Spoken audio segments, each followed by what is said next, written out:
When you think about analog horror, what comes to mind exactly? A creepy story told in a monotone text-to-speech voice? A found footage VHS tape showing a video of the creature just before the video gets cut? An edited photo made to distort the people in it into uncanny valley caricatures? Analog horror usually relies on the compressed sound and the grainy, distorted film quality that comes with found footage or lost media in order to create a sort of eerie atmosphere. The scariness and how unsettling it can be often comes from the media itself being somewhat believable. You can believe that something seen in an old VHS tape would have been real because at the point in time where things could be recorded with home camcorders, faking things like that would be much more difficult than in the current year. You can also compartmentalize weird things being seen on a tape as distortions or corruptions in the media since it's supposed to be 30 or 40 years old. This mix between these two factors makes you doubt what you see and what you hear, creating a sense of unease and anxiety about trusting even your own senses. But in order to really immerse yourself in this type of horror media, there has to be a general suspension of disbelief, which is where a lot of analog horror can go very wrong. Tons of things can cause immersion to be shattered, which really ruins the experience as a whole. Usually those things come in the form of media that is supposed to be perceived as old, using obviously current-day equipment or using filming techniques that did not exist at that point in time. For example, a video that's supposed to be from the 80s or 90s that was obviously recorded using an iPhone, then adding a grainy footage filter over top of it. Another way that analog horror breaks immersion is by producing something that is no longer believable inside the world that has been creative, such as putting a fantastical creature caught on camera into a piece of media that's supposed to exist in the real world. Shipwrecked 64 does an incredible job keeping you immersed inside the world of the game by sticking to its strengths and staying accurate to what could have existed at the time, while revealing a believable story without giving away too much information and ruining the mystique of it all.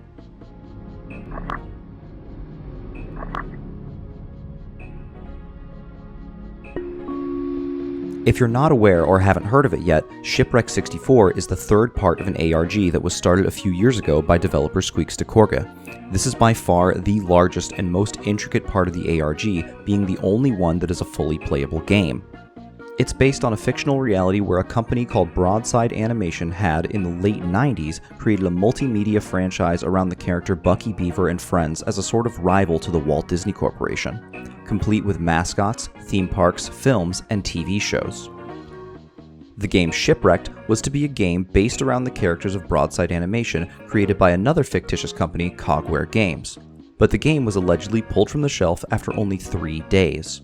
This works incredibly well with the genre as it creates a false but incredibly believable alternate reality to our own, as there were tons of children's animation studios all throughout the 80s and 90s all attempting to take part in the booming entertainment industry of the time, along with the parks and resorts that have gone defunct over the years. The game is meant to emulate the games that were coming out at the time as well. It's very visually similar to games like Banjo-Kazooie and Conker's Bad Fur Day, with the 64-bit graphics and anthropomorphized animal characters. And before we move on, I want to be very clear on this. Shipwrecked 64 is the real game, but Shipwrecked is the game built within the world of the game. So, if we are referring to Shipwrecked, we'll be talking about the game within the game, but referring to Shipwrecked 64, we'll be talking about the real-life game. So to answer the question, Shipwrecked is a 3D platformer made by a fictitious company in the 90s, but Shipwrecked 64 is a puzzle game that tells you the story about the world of the game through the gameplay.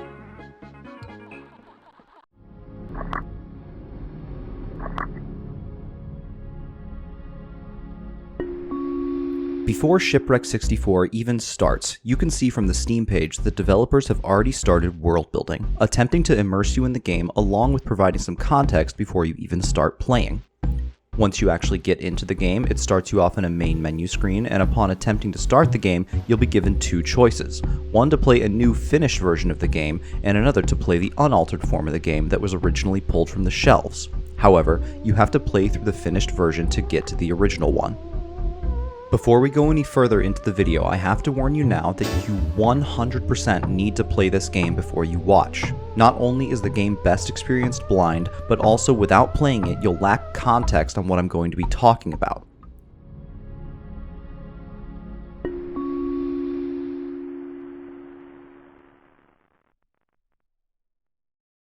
Shipwreck starts out pretty normally, an average 90s platformer. The plot is that you're helping Bucky Beaver and his friends, Walter Walrus, Olive Otter, and Giovanni Goose escape from an island they have been stranded on before a volcano erupts in 5 days, killing everyone on the island, including the inhabitants, the wolves.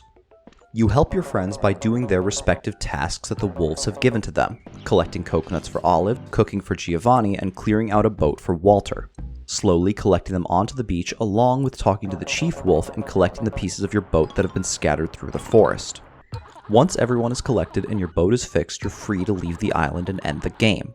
However, once again you're given a choice of 2 different options. One to leave immediately, or one to stay and discover any additional secrets that may be left on the island.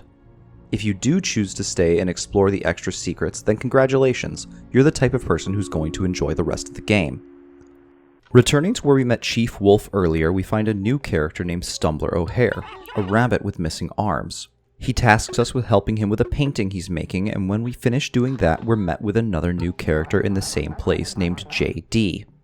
JD tells us that there is another boat large enough to get all the inhabitants off the island stored near the volcano, and after a timed platforming section to reach it, we can save everyone on the island from the erupting volcano, thus getting the true ending of the game.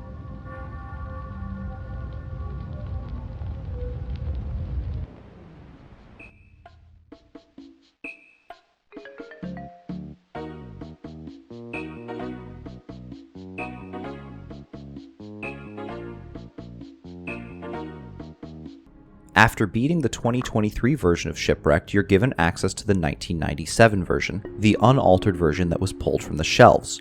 Going back to your friends, you're able to find a few things that seem to be unintended, like jumping out of the map in Walter's area, and the signs on locked doors that seem to be complete gibberish.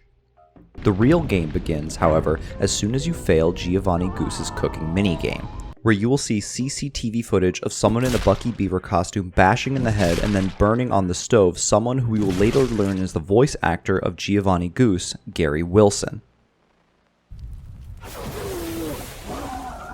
Upon seeing that, Giovanni is now gone from the area and the door behind him that was locked is now accessible. Failing the minigames for your other friends also gives you glimpses into what happened to the voice actors that played them. You hear a phone message from Olive Otter's voice actor, Olivia Finch, from the night she was murdered, and then a representation of what happened to her with the character face down in the pond with Bucky Beaver standing over her. And upon failing Walter's task, video of someone in a Bucky Beaver costume over the person recording can be assumed at that point to be all of the evidence of the murder of Walter's voice actor, Nathan Stewart. Going into the areas that were previously locked will start your descent into the more interesting and immersive part of the game. Any door that you go through will lead you to an area where you need to solve a puzzle and find a code to open the door to the next area. These puzzles are rather cryptic, and in my playthrough I was able to figure out one of them at first. It's however many times he said it in the recording, that's the number that we need. Alright, let's hope this is right. Hey, okay. After solving one of those puzzles, you'll be led into an area of the game that seems to be made for the developers only, as well as a computer that opens up a window in your browser to the Cogware Games website. And as you push on through it, Bucky Beaver protests you not to continue.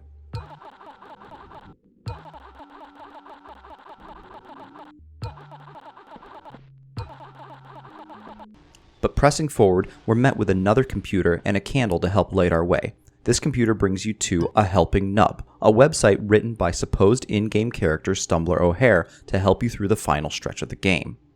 The website basically explains everything about the game so far, where you're located, what's going on, and how to move forward, as well as warning you about the horrors that are yet to come. Mainly the twisted version of Bucky's friends, called starlings, that will now be pursuing you through the rest of the game. In this next area, you're tasked with completing 2 out of 3 puzzles to unlock a gate and move forward, and these puzzles are even more cryptic and confusing than the last ones. But with the areas that house these puzzles, you're also able to find devlogs that help explain what happened in the development process of Shipwrecked, and how it turned out the way it did. After completing the tasks, you move on to another area, the Plaza. This is the first area where the starlings, the corrupted versions of Giovanni, Walter, and Olive, will be chasing after you the entire time, trying to stop you from moving on to the next area. The plaza has, similar to the last area, tidbits of lore scattered around in the form of numbered notes. These notes, however, are not about the development of Shipwrecked, but about the terrible things that have gone on at Broadside. There's also one audio log that talks about shedding light on the things that have been done there. Fourth layer of skin to the game, I wanted to add a bit of my own flair. So I migrated the files from our convention demo into the game. When people find it, it'll be like they're seeing our history, seeing what was corrupted by corporate suit and Thai fuckwits. Mark Mole.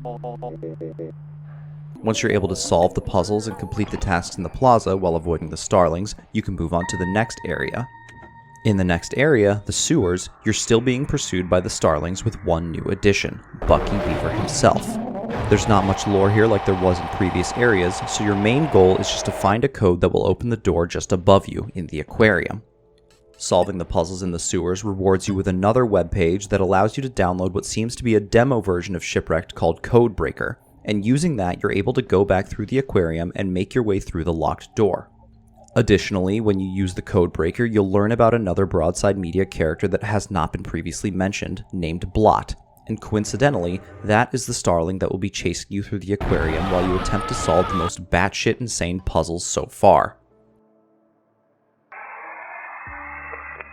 Also in the aquarium, there are some more lore tidbits that won't really make any sense and don't seem to be connected to the main story you've been hearing about Cogware Games through the devlogs and other notes up to this point. Continuing on into the final stretch of the game, a new character will make his appearance, the Husk.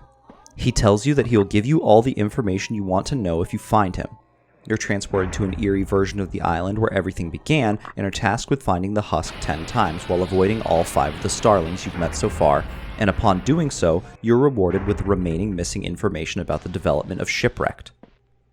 In the end, you hear a conversation between Mark Mullins, the CEO of Broadside Animation, and Connor Thomas, the lead developer of Shipwrecked, in which Mark tells Connor that the game is not working and they'll have to pull funding, and Connor very angrily jabs at Mark's sick wife, who he was allegedly pulling the funds from the game to pay for the medical bills for. The argument gets very heated, and Mark tells everyone involved that they need to be out of the office in the next few weeks. In the ending scene, it's revealed that Connor had taken his own life and had put all the things in Shipwrecked and shipped it out himself to reveal what was really going on at Broadside. It's also revealed that this version of the game that had been made was released by Connor's son, Patrick, as a way to honor his father's memories and tell the truth about the company. And that's about all the information you can get from the actual game itself. Some terrible things went on at Broadside. Death, cover-ups, controversies, but you're not going to get any more information without going outside the box.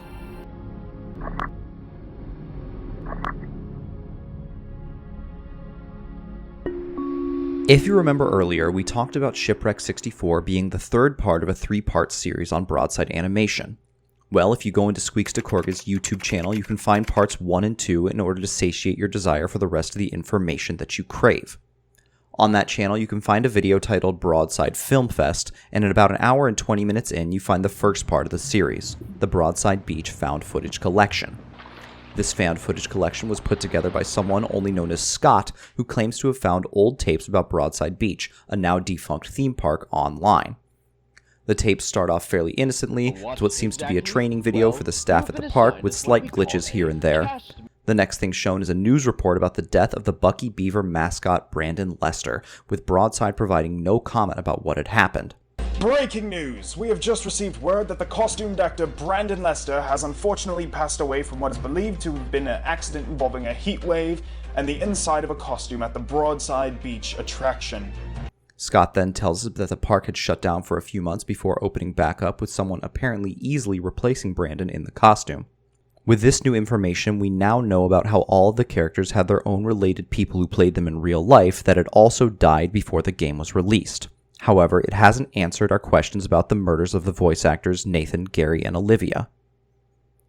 The next segment talks about a TV show from Broadside called The Cryptic Tales of Crystal Creek, a scary children's show that features a character called Hunter, who looks very much like the wolf that chases us in the boat piece finding minigame in Shipwrecked.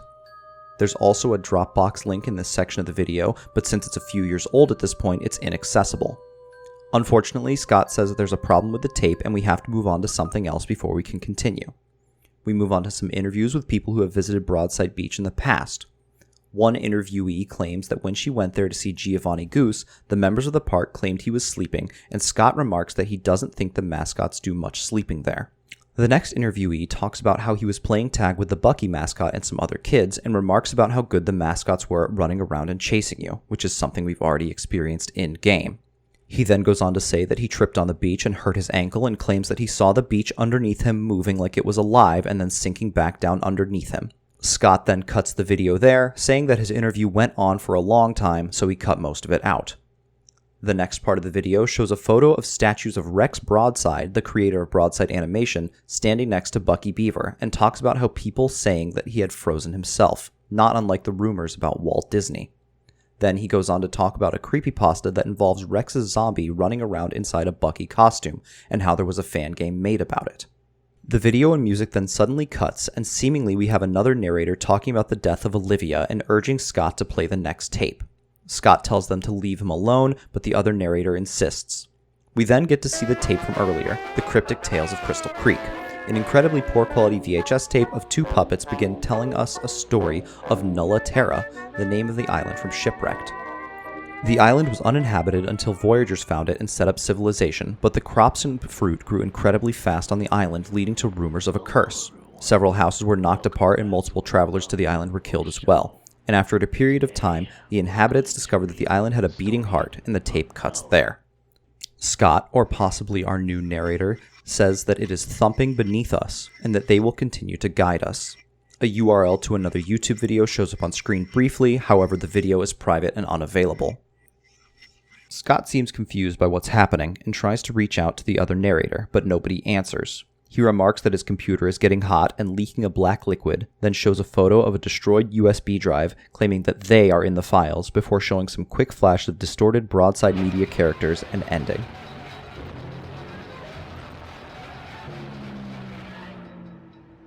So from this first video, we have learned that there is something deeply, deeply concerning about the place where Broadside Beach was built, about the mascots themselves, and what the game has been trying to tell us while playing it. We've been given hints at the truth so far, but nothing has been explicitly revealed to us until we reach the second Broadside video.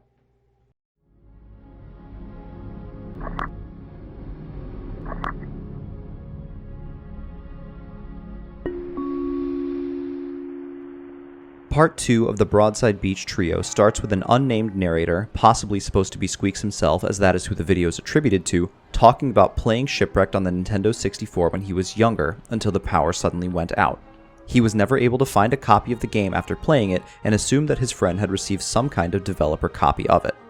He also heavily implies that playing the game had burnt out the fuse box in the house somehow. He then warns of some graphic and disturbing things in the video, and we move on to the documentary.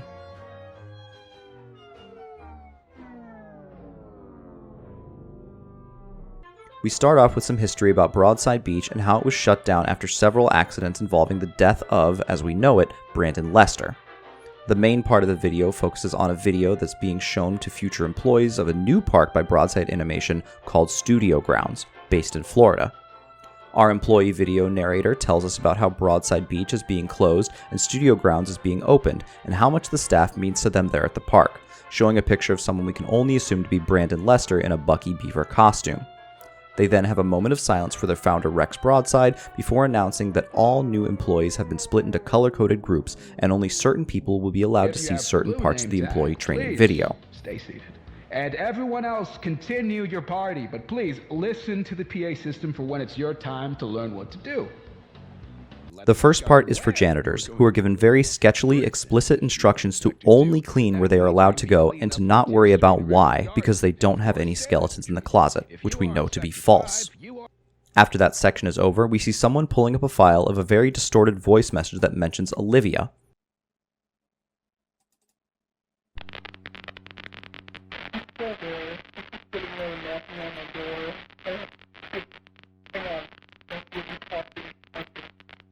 We can assume this was whoever was in the Bucky Beaver costume when Olivia was murdered, as we next see a video of the Bucky Beaver mascot shambling off slowly. We're also given a YouTube link that leads to a very distorted video of Bucky Beaver titled "Water is Sometimes Very Cold," once again referencing the death of Olivia Finch. The video also has two Dropbox links in the description, one with just an image of what seems to be a dead body with the title "We Found Him Like This," and one containing disturbing images titled "Starlings, Gen 1-5, Gen 2-Mouse, Gen 3-Brandon, and Gen 3-Gary. We then see another file that is a very distorted picture of one of the mascots before we go back to the employee training video.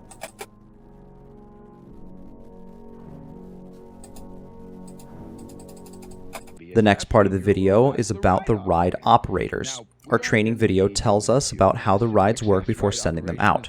We then get a clip of a miscellaneous recording that sounds like something very slowed down, and upon speeding it up, you hear "Tonight All Seems Blue and Dark" by the caretaker.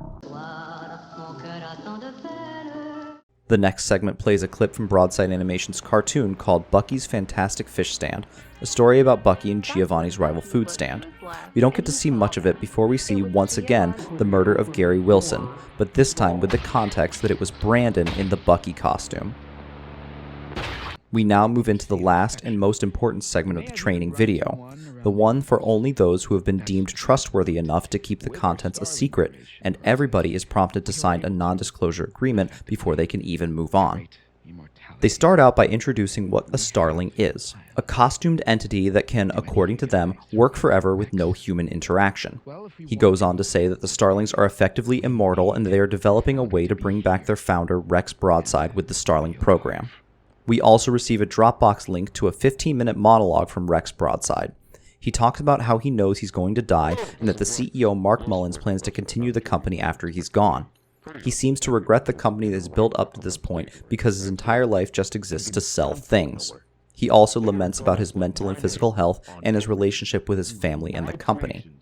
And lastly, he talks about how he's worried that he will become a character to everyone and how he can't wait to die and hates the idea of his brand becoming a theme park of all things before the audio cuts. The next segment takes the form of an email sent to someone named Grace. The email is as follows. Hey Grace, I wanted to check in on you regarding something kind of interesting I found not long ago. It's kind of gross, but I feel like I kind of have to show it to you. Let me explain. Not long ago, I was working late after hours and I just saw it. There was an archives USB sitting right there on the desk right beside me. I didn't really think much. I was tired, running on coffee, and I decided it would be a good idea if I were to swipe it and check it out. And holy shit, this company has made some dark movies, man. I don't think they ever released, but there was this one folder, the Starling folder, I think. And in the folder there was a bunch of zombies and shit that were part of what I'm guessing is a scrapped Alien movie. I don't really know. They're creepy as hell though. I can show them if you want, no skin off my back really. I just think it's quite funny the way they look. Also, there was a Bucky zombie. Fun, ain't it? Anyways, I'll have to see you on the flip side then. But let me know if you want to see these cool little things I found. I think you'll like them. See you later, Grace. We then see a clip of the murder of Nathan Stewart, or at least what happened right before he was murdered, as it takes place in an office and Bucky simply attacks the man recording, just like how we saw him getting attacked in the clip in-game. The video ends with the message confirming that Gary, Nathan, and Olivia were all victims of murder, and that the creators of this video are going to be talking about the fall of Studio Grounds, which takes place in the form of the game Shipwrecked 64. So here's what we've learned so far in these 3 pieces of media. There were many deaths, but at least 3 murders at Studio Grounds: Gary Wilson, Nathan Stewart, and Olivia Finch. The one who murdered them was identified as Brandon Lester, wearing a Bucky Beaver mascot suit. Brandon Lester was dead long before Studio Grounds was finished. He died, according to the news, to a heat stroke while wearing the mascot costume on Broadside Beach. Broadside's Starling program aims to make immortal artificial beings and using the mascot costumes as their skin. According to the email to Grace, the Starlings are dead people, described as zombies, including a Bucky zombie. The founder of the company, Rex Broadside, was supposed to be brought back to life with the Starling program. The island of Nulliterra is alive in some way, shape, or form. From the interviews and puppet TV show, we know that the land both has a heart and can move and pulsate, meaning it must be made out of some living mass. And lastly, Starlings have some kind of ability to affect technology, as we see them take over Scott's stream, make his computer overheat, make it leak a black liquid, and ruin the USB that contained all the lost media, along with Scott saying on the stream that they are in the files. Using all these facts, we can deduce a few things about what happened to Gary, Nathan, Olivia, and Brandon, along with the identities of a few other characters that we haven't touched on yet. Brandon died before Studio Grounds ever existed, so he could not have killed Gary, Olivia, and Nathan himself, which means that he must have been turned into a starling by Broadside before the murders took place. Brandon killed the other members of the crew in order to turn them into starlings as well. If Brandon as a starling did this on his own or Broadside forced him to do it, we really don't know. But seeing as the starlings have some kind of will of their own, we can assume that Brandon as a starling did it of his own accord, and the people at Broadside simply did the same thing to Gary, Olivia, and Nathan that they did to Brandon due to how well it worked the first time. We now know the starling called Blot in Shipwrecked is Rex Broadside brought back to life using the starling program, making a new skin for him out of his original creation. This is a really ironic fate for Rex, as he really didn't want anyone to see him as just a character. According to the notes in the aquarium, at some point in 1995, the starlings were all fused together into a living mass that was kept locked up at Studio Grounds until one day it escaped and split into two halves that went their separate ways. And though it's not said in-game, the two halves are implied to be the characters from late game Husk and another character from the beginning of the game, JD, who we also know as the Vandal from a photo in the secrets menu. We can infer this from the fact that they are the only other starling-like beings that we see in-game, and they also have insider knowledge about how the game works and what went on at Broadside. And that's about all the information I've been able to get from the 3 parts of the Broadside Beach documentary. If you're interested in diving any deeper into the lore of the game, there's about 37 more videos that exist that are all somewhat related to it that give tidbits of information that I won't be able to cover in this video. And so now that we've covered everything in it, let's move on to my thoughts about the game in general.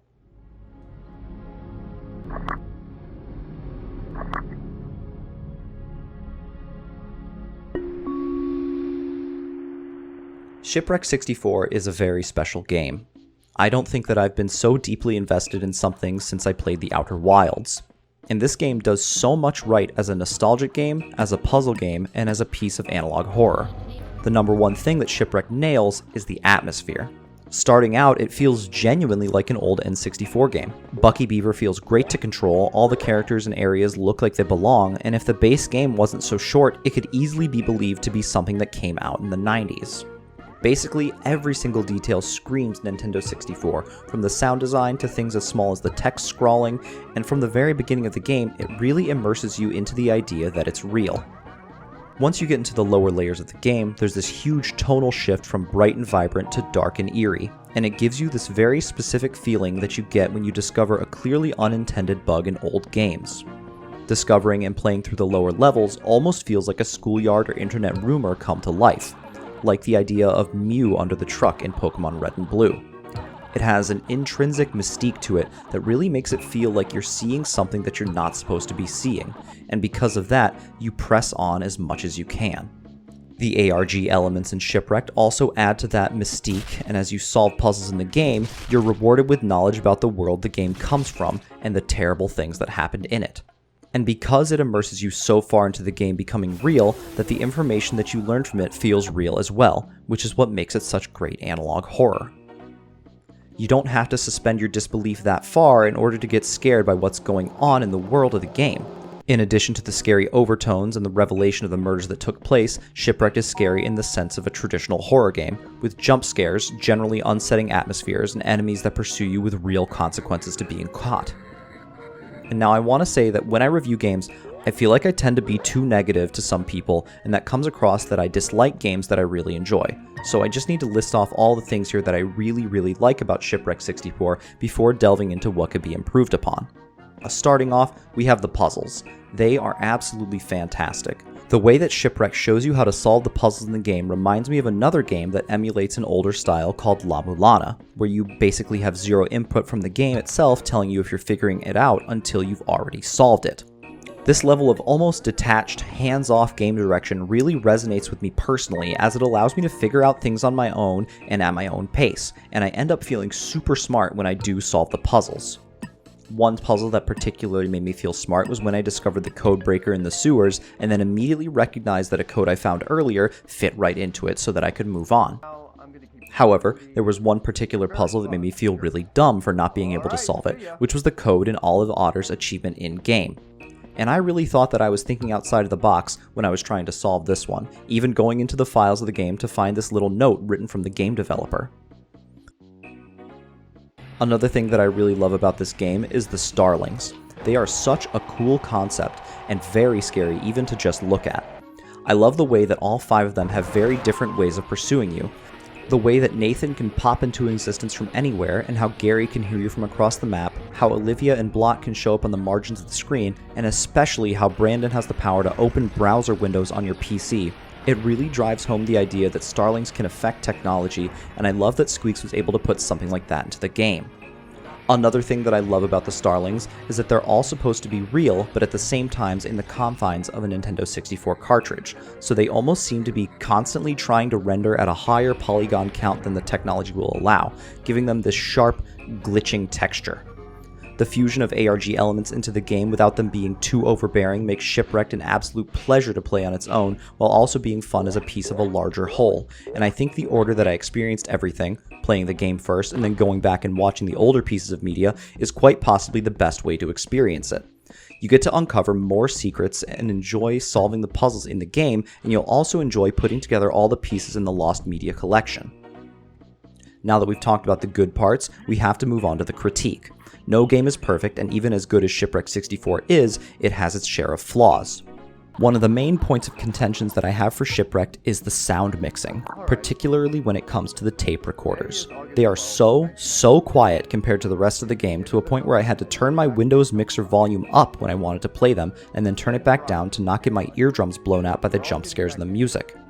To add to that, the lack of any kind of settings whatsoever was a turnoff for me, and definitely didn't help those who are differently able to play the game.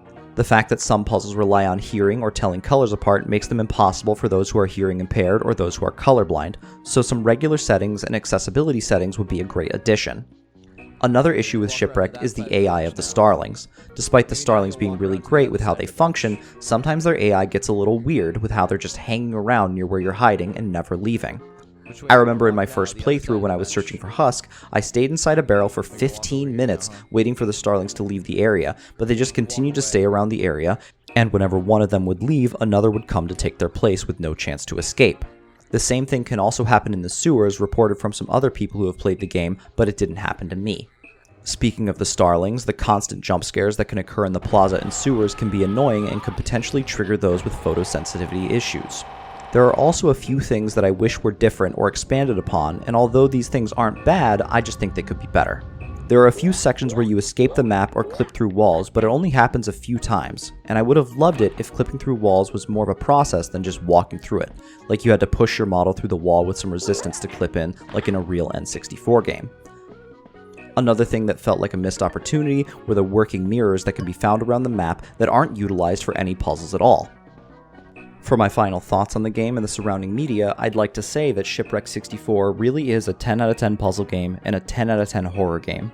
It's by far the most immersive piece of analog horror media that I've ever experienced, and is an enjoyable ARG that manages to somehow not be cringe at the same time. Thank you so much for watching. This video wouldn't have been possible without the amazing work of Squeaks DeCorga, so absolutely go give him a follow on Twitter, and also subscribe to his YouTube channel for any content that he might be making soon. I know for a fact that there is a new website called hi09.com that he has recently been working on, and it's a direct continuation of Shipwrecked, so if you enjoyed Shipwrecked, then you're definitely going to enjoy hi09. If you liked this video, consider liking and subscribing for more content in the future. Thanks so much.